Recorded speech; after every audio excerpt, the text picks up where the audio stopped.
Around here, we love Emanuel Daugherty and his good wife, Judy. Emanuel is a native of Barber County, West Virginia. He and Judy have 4 children and 8 grandchildren and 5 great-grandchildren. He graduated from the Getwell Road School of Preaching, which is now the Memphis School of Preaching, and Alabama Christian School of Religion, which is now Amridge University. He's been preaching more than 50 years in Grove City, or Alcoa Road in Grove City, Ohio, Dewey Avenue in St. Mary's, West Virginia, Salem in Marshall County, West Virginia, and he was the first director of our school and did a great job getting this school off the ground and running. He is presently semi-retired and serves as a shepherd of the Bevel Road Church in Daytona, Florida. He continues to preach for us, or teach for us. He continues to preach by appointment. We have him piped in over the internet for our students. He is a valuable resource on the book of Daniel, the refutation of premillennialism, the book of Isaiah, the minor prophets, and we love him and appreciate him very much. He'll come speak to us at this hour.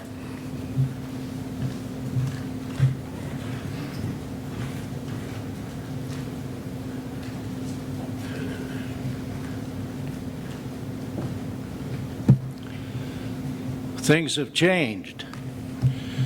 I can remember when Freed-Hardeman University would start at 7 o'clock with Brother Gus Nichols. And he would, or one of those type speakers, he would be on the early hour as the person who could draw the crowd. But now I don't know what time they start their lectureship, but we're starting at 9 o'clock. In a few years, they'll be starting at noon.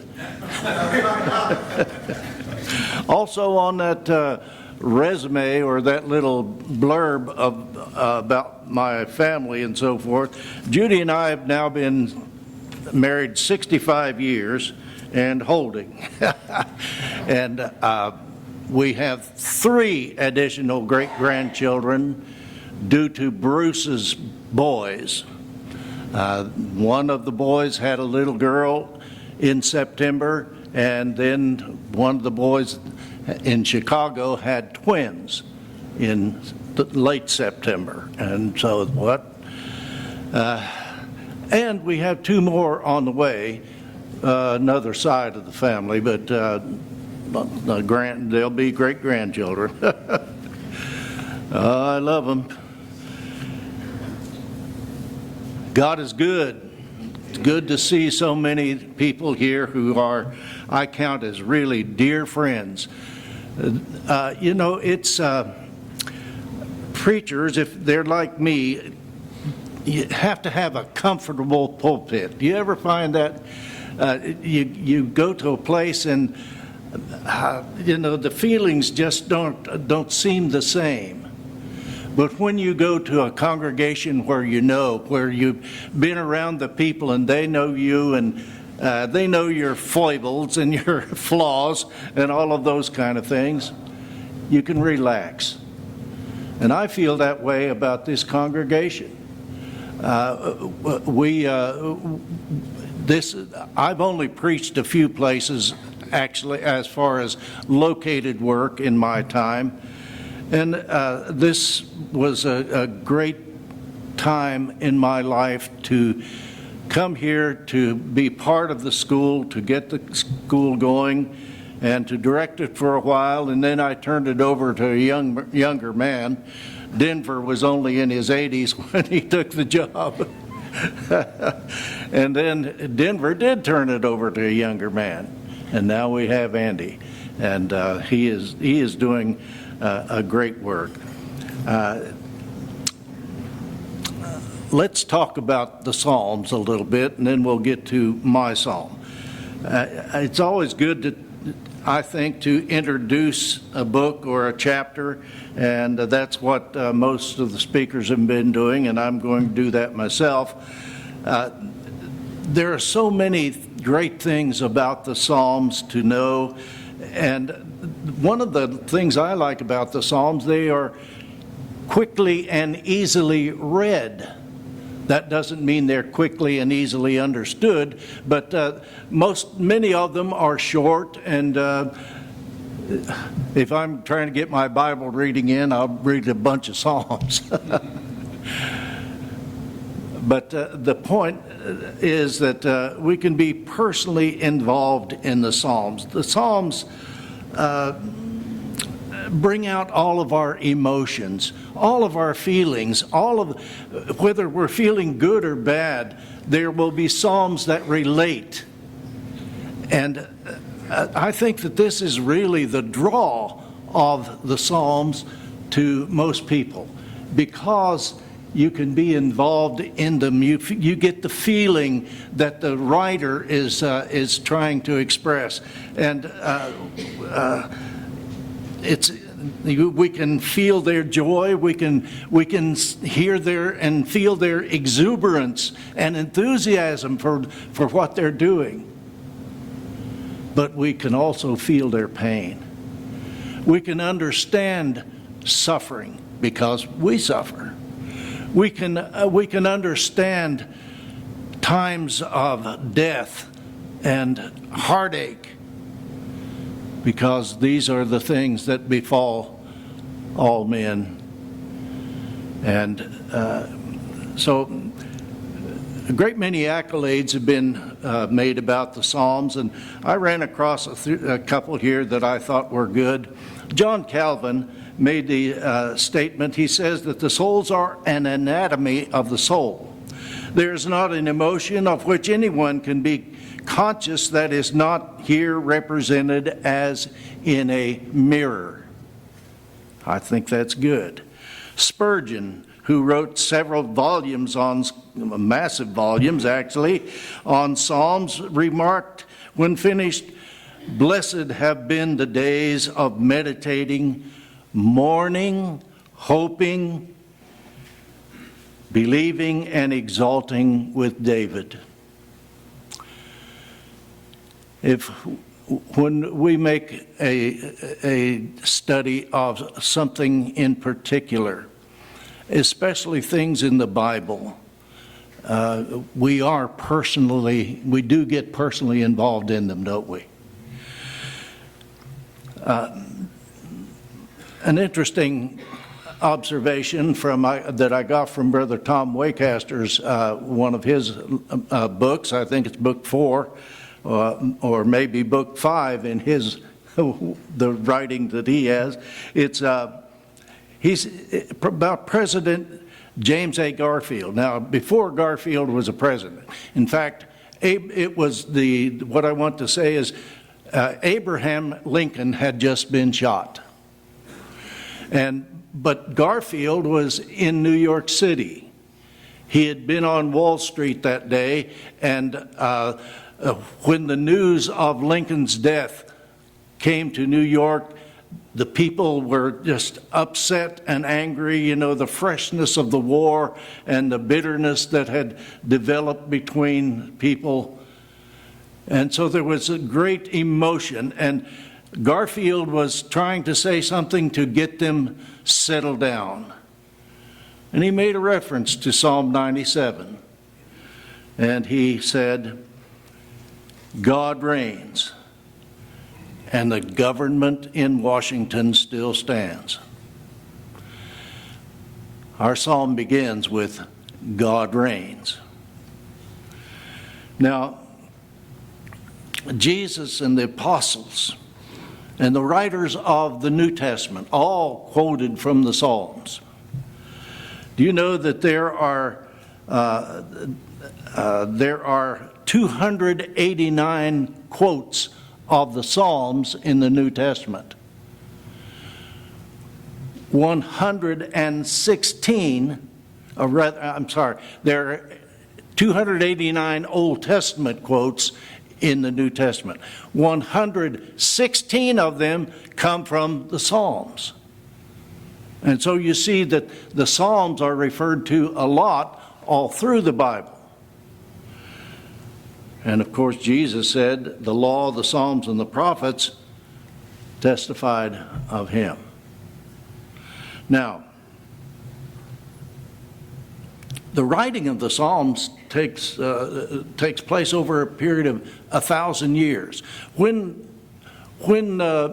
we say that David wrote the Psalms, This is a general statement. He did write most of them, but he certainly didn't write all of them. Psalm 90, for instance, was said to be written by Moses. Well, Moses is 1,400 years before David. And the last psalm is sometime after the captivity.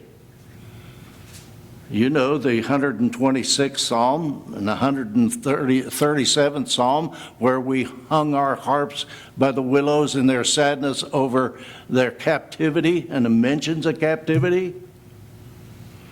And so this means that there's a long time in developing the full book of what we now have as the Psalms.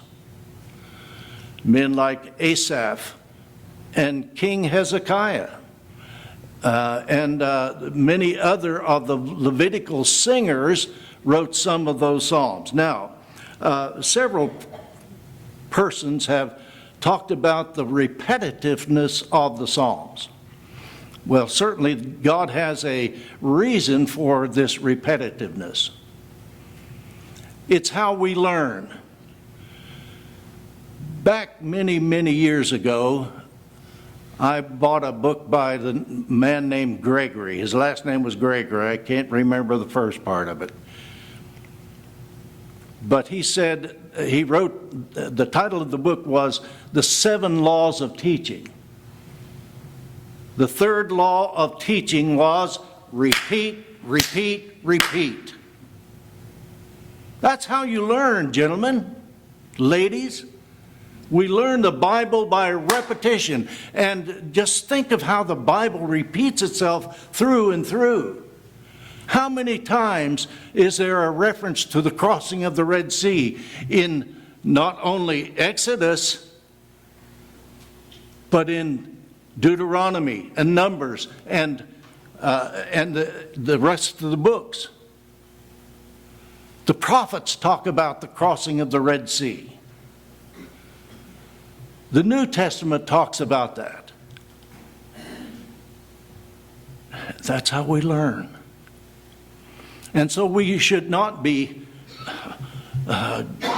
just because one poet says something that another poet says, they're not necessarily copying from each other, but Brother Clower makes this observation, and then I want to give you another one along that line. It is possible, he says, that this repetition of different psalms, the psalmist, let's see, back up here. It is possible that this is a psalm of David.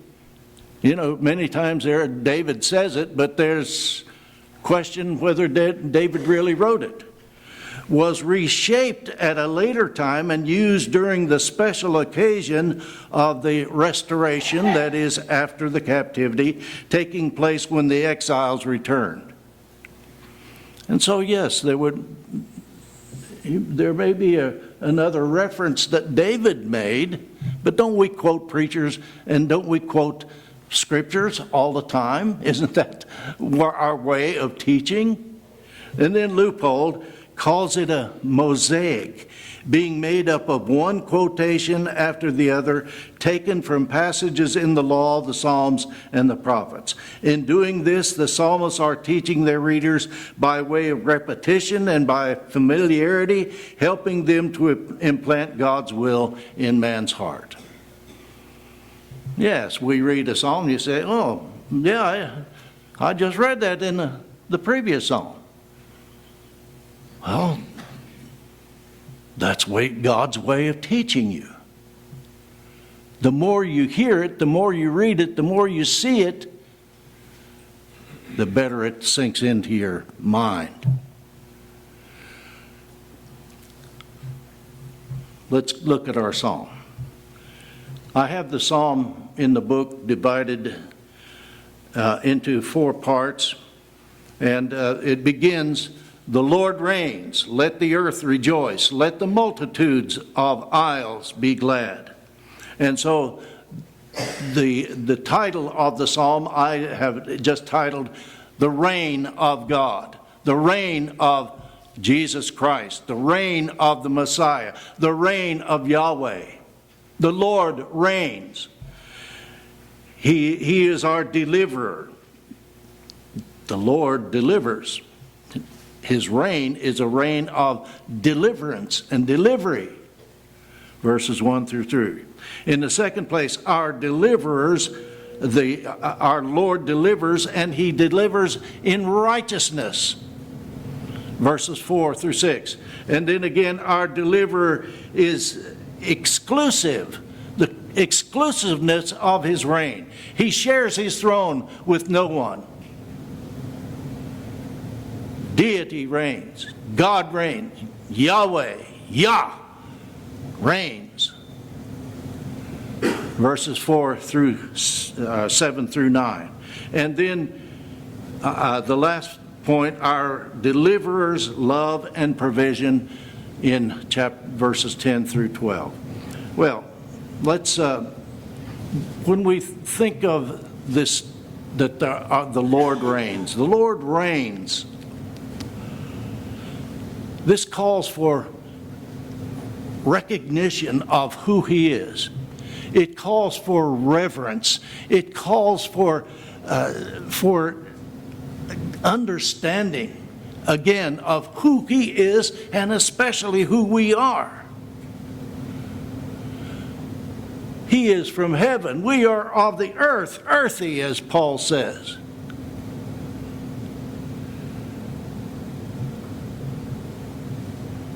Respect and reverence. Holy and reverent is His name. The King James Version, Psalm 111 and verse 10 and verse 9. The New King James calls it awesome. Holy and awesome is our God. One writer, Kidner, made the observation that this statement calls for an exclamation point. God reigns. And I agree with him. This is a bold statement and something that he wants the world to know. Look what it says. Let the earth rejoice, all mankind. And then he says, let the multitude of isles rejoice. The multitude of isles is otherwise translated as the Gentiles. The Gentile world, they are to recognize that God reigns, that He is the sovereign of the earth. Now, I can't help but make an observation that several have already made, but yet it's especially in this section of the 90s, later 80s and 90s, into the 100th Psalm, the Lord reigns, with all caps. This is, again, speaking of Yahweh, Yah, as Isaiah abbreviates Him.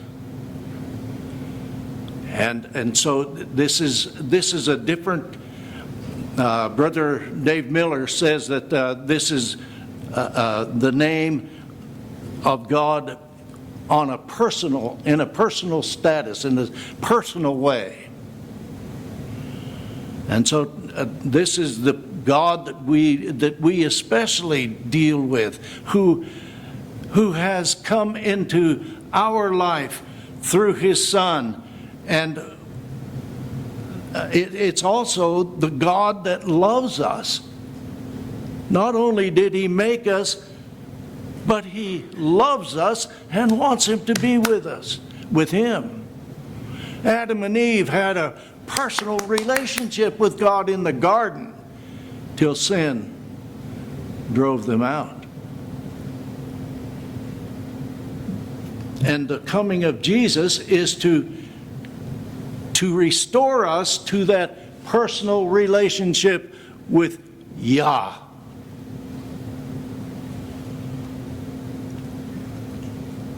The Lord reigns. Jesus Christ is deity. He is as recognized as the Son of God, but yet he is also the Creator God, Colossians chapter 1. And included in the term, let us make man. And the term Elohim, a plural term. He is the blessed and only potentate,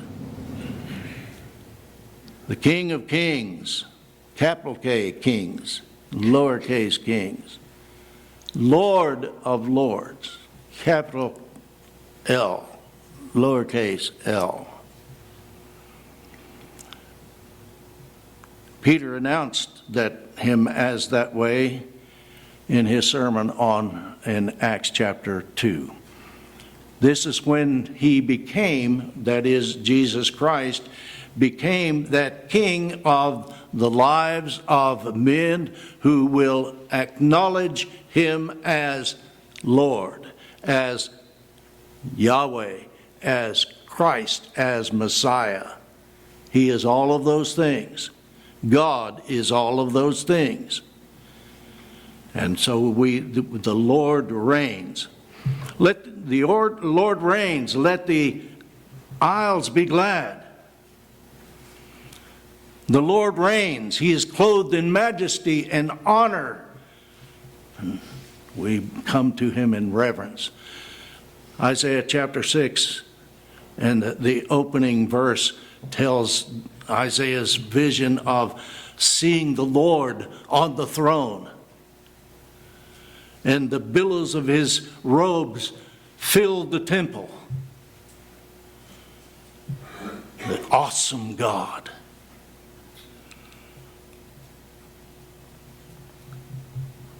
The Lord reigns. Let the earth tremble. Now,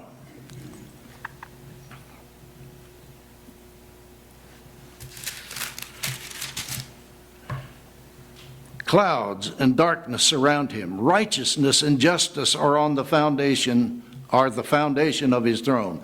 A fire goes before him and burns up his enemies round about. This reference to the clouds obscuring him, it is not so much to obscure him as to simply show that man is not able to be in his presence. No man has seen God at any time. Moses saw his backside by God's grace.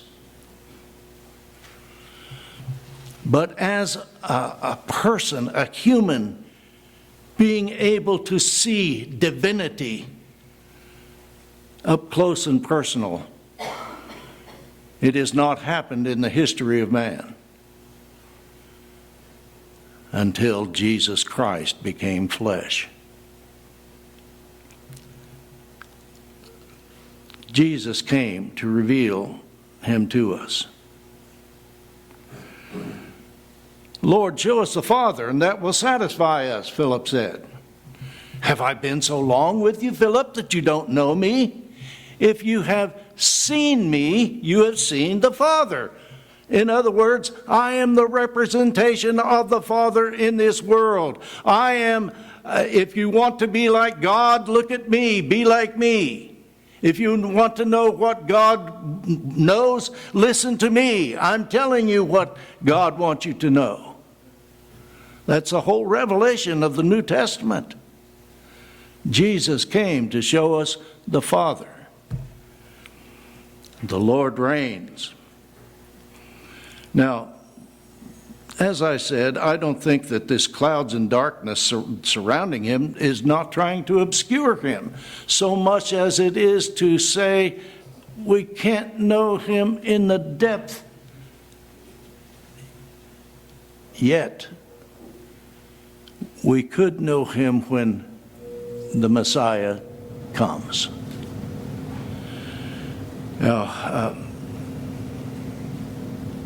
Deuteronomy 29:29, as most preachers know this, when they're always asked questions about God that they can't answer. And so Moses said the secret things are hidden from us, but the things that are revealed belong to us and our children forever. And certainly we'll have a lot to talk to God about when we get there, won't we? A lot of things we want to know. God made us inquisitive. God made us with a mind that is always involved in wanting to know more and more about whatever subject we are about, especially in the spiritual realm. Now, Brother Waycaster in his book has a quote from Curtis Cates. Brother Curtis Cates was an instructor of mine at Alabama School of Religion. Every school I went to changed its name afterward. Whatever it's called now. But Brother Cates is quoted this way: "No book has ever been scrutinized so closely or vigorously, and I might say viciously. The microscope and the telescope of man have been applied to the book of books, but the more close the investigation and the more detailed the study, the more beautiful its fabric. The productions of men undergo but a mere fraction of such investigation. They are examined, rifled through, and somewhat rigorously tested at the mercy of mankind, and such results in their complete exhaustion and abandonment. The Bible is designed for the country boy and the scholar. Everyone can learn from God's book. There are books that men write that you just go from one confusion to another, especially in theology. And it seems that all of our quote and unquote scholars want to quote those kind of men. Let's go to the book. What does the book say? Let's be satisfied with what the gospel teaches. Put it out there plainly. Preach it as it is. Don't confuse with the doctrines and commandments, or even sometimes even the thoughts of men. Now, I don't mean to be critical of those whom I would call real scholars. I appreciate those kind of brethren, but I also appreciate them when they say, now this is the summary. I like to get to the summary of some of the arguments that they make. I guess it's beyond my power to delve into some of that stuff, but that's all right. We have people that will. Now, fire goes before him. I think that this simply is a reference to what they experienced in the wilderness when they were led by the pillar and cloud. As long as they were following the pillar and the cloud, they knew that they were following the Lord. And Israel was safe. Israel was protected. Now, let's get along here. His lightnings light the world. The earth sees and trembles. The mountains melt like wax at the presence of the Lord, at the presence of the Lord of the whole earth. The heavens declare his righteousness, and all the people see his glory. According to the Melbourne, Florida Weather Service, lightning strikes the earth 8.6 million times daily.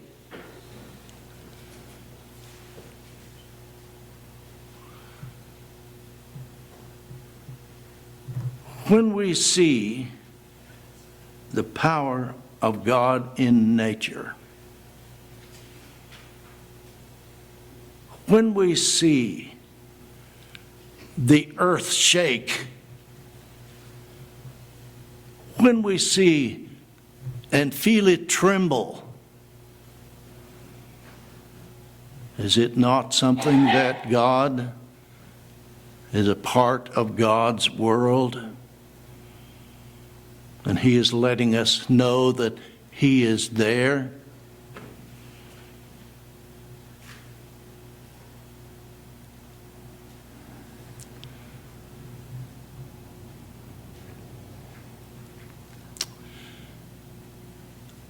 I get really upset about climate change. The climate has been changing ever since the flood.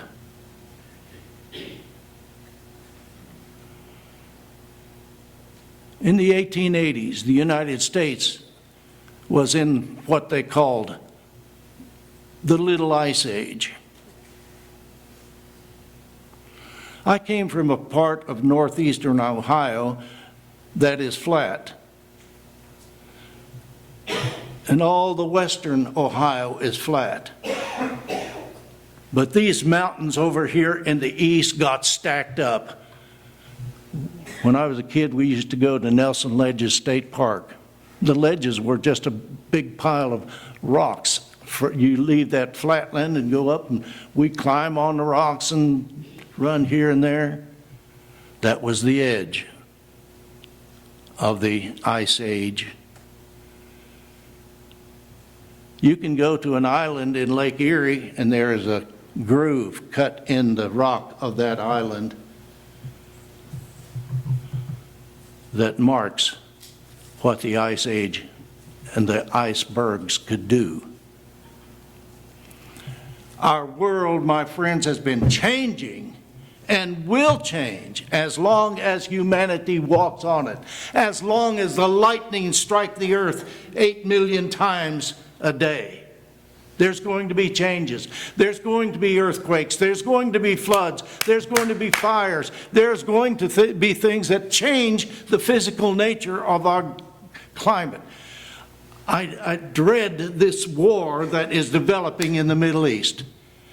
A couple years ago, we were fortunate enough to go to Israel. And I think of all the things that I didn't get to see. And wars destroy artifacts. They destroy archaeological things. They destroy the biblical things that we want to keep going and seeing that remind us. Of course, I'm interested in the humanity.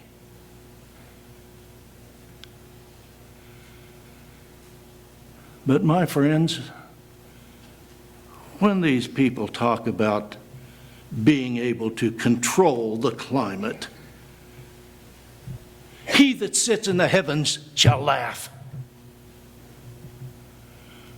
All of our climate changers, what can they do? Can they stop the sun? Can they build a shield around the earth? Well, you can make your own little bubble and live in it if you want. If that's what you want. But that's not the way God made us, and that's not the way God intended us to live. I'll be satisfied until the Lord comes. In the third place, the Lord's absolute exclusiveness. And I guess I like this part of it because I teach the prophets a lot. Verse 7, let all be put to shame who serve carved images, who boast of idols. Worship him, all you gods.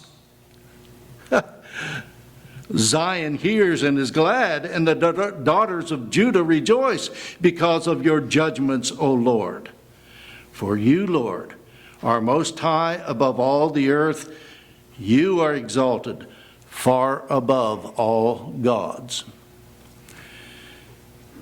Idols and images and totems have been forbidden by God from the very beginning. You just think of, well, let me read from Exodus chapter 20, and I know that you're all familiar with it, but in our day and time, it doesn't seem too bad to refer to these things. Commandment number 2, you shall have no other gods before me. Number 3, you shall not make for yourself a carved image, any likeness of anything that is in heaven above, or that is in the earth beneath, and that is in the water under the earth.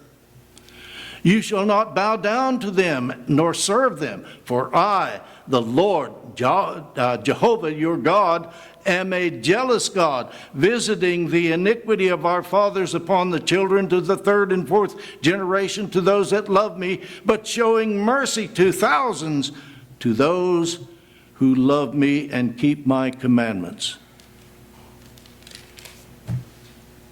That's back to the basics, isn't it?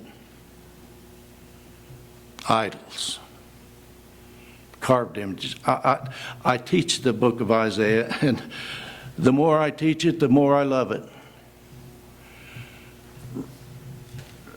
If you haven't read Isaiah lately, read chapters 40 through 49, 40 through 49, and see how the prophet mocks the idolaters.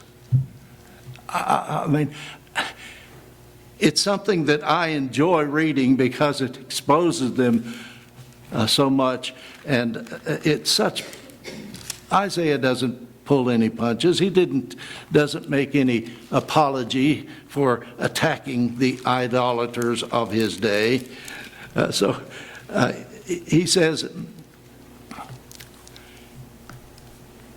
"Present your case," says the Lord.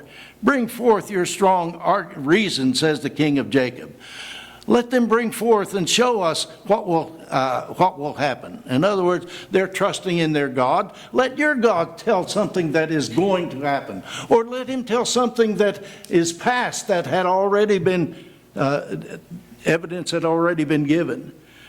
Let them show the former things what they were, that we may consider them and know the latter end of them, to declare to us something, some things that are to come hereafter, that we may know that you are gods. Yes, do good and do evil, that we may be dismayed and see it together.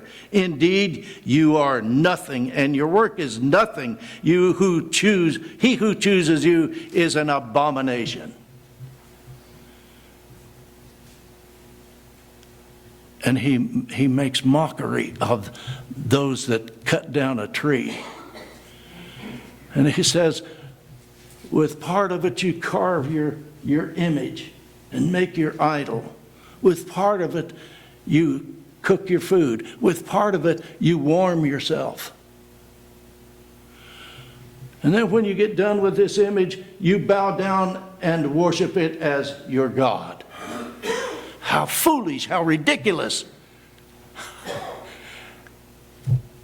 And I love Isaiah.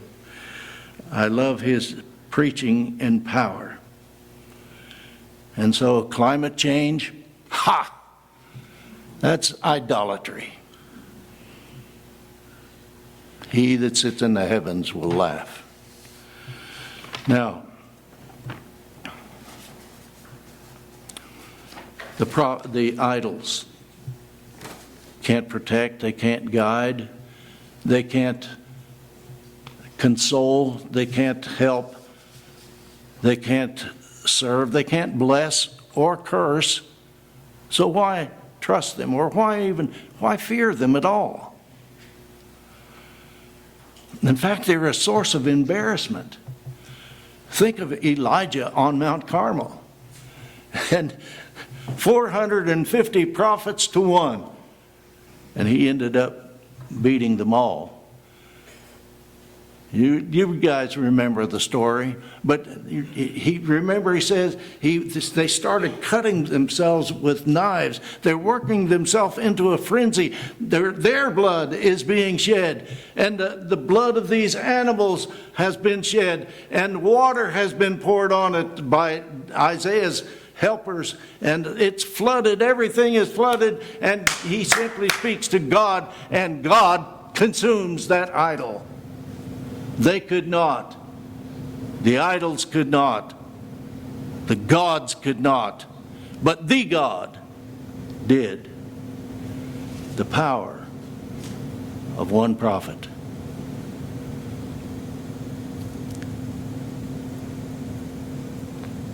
And then he closes, worship him, you gods. Speaking to these idols, and in effect saying to the idol makers and the idol worshipers, serve him. Oh my, how can you miss that message? Serve him, you gods. Now, the final point, verses 10 through the end.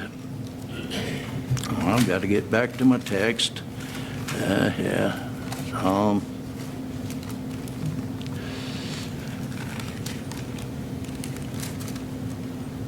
not one of these memorizers. Okay.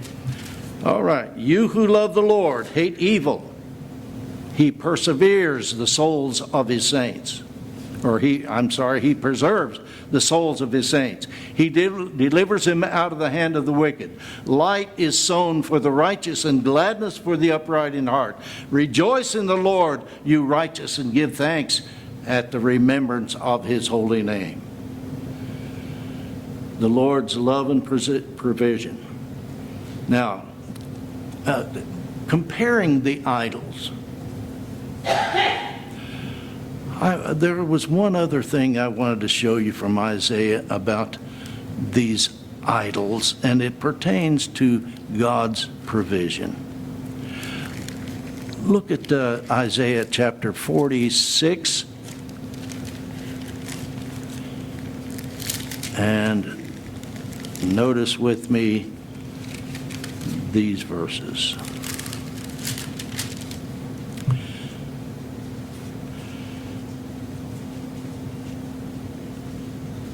Bel stoops down.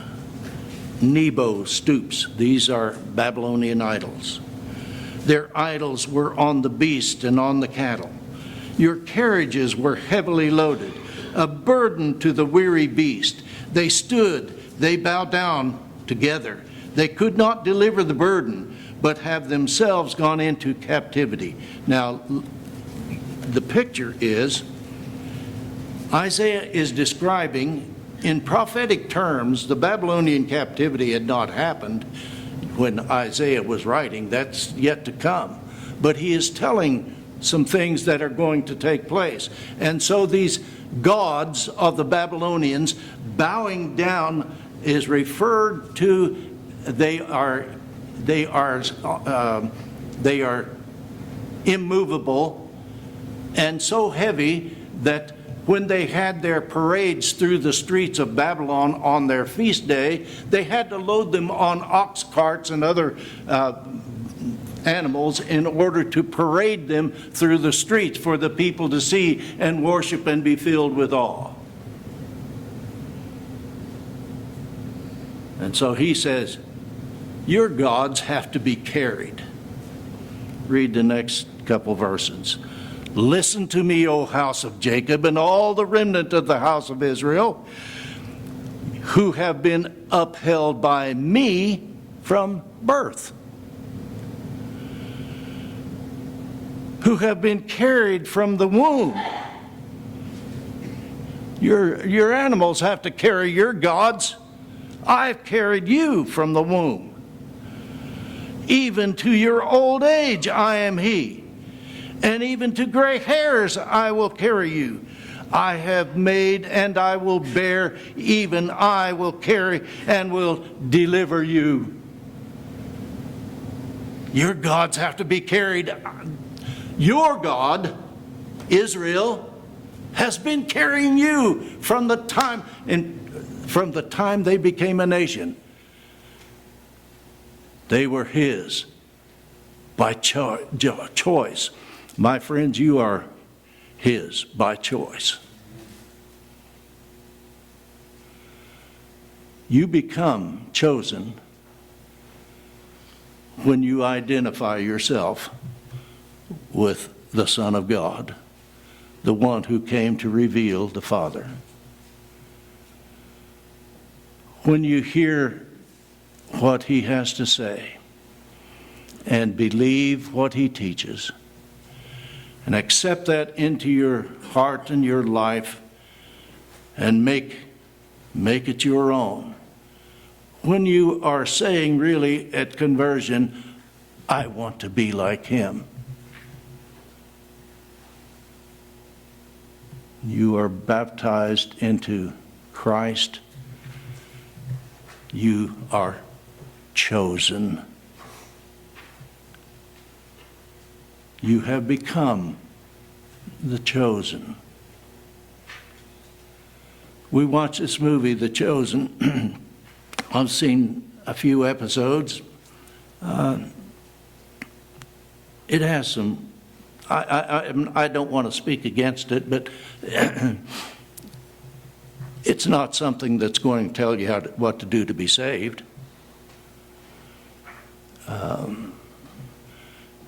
It's good, better to watch than Batman or something else. And I don't mean to ridicule that. It's a religious program that perhaps would do some good if people will look at that and then go to the Bible to learn what it's all about.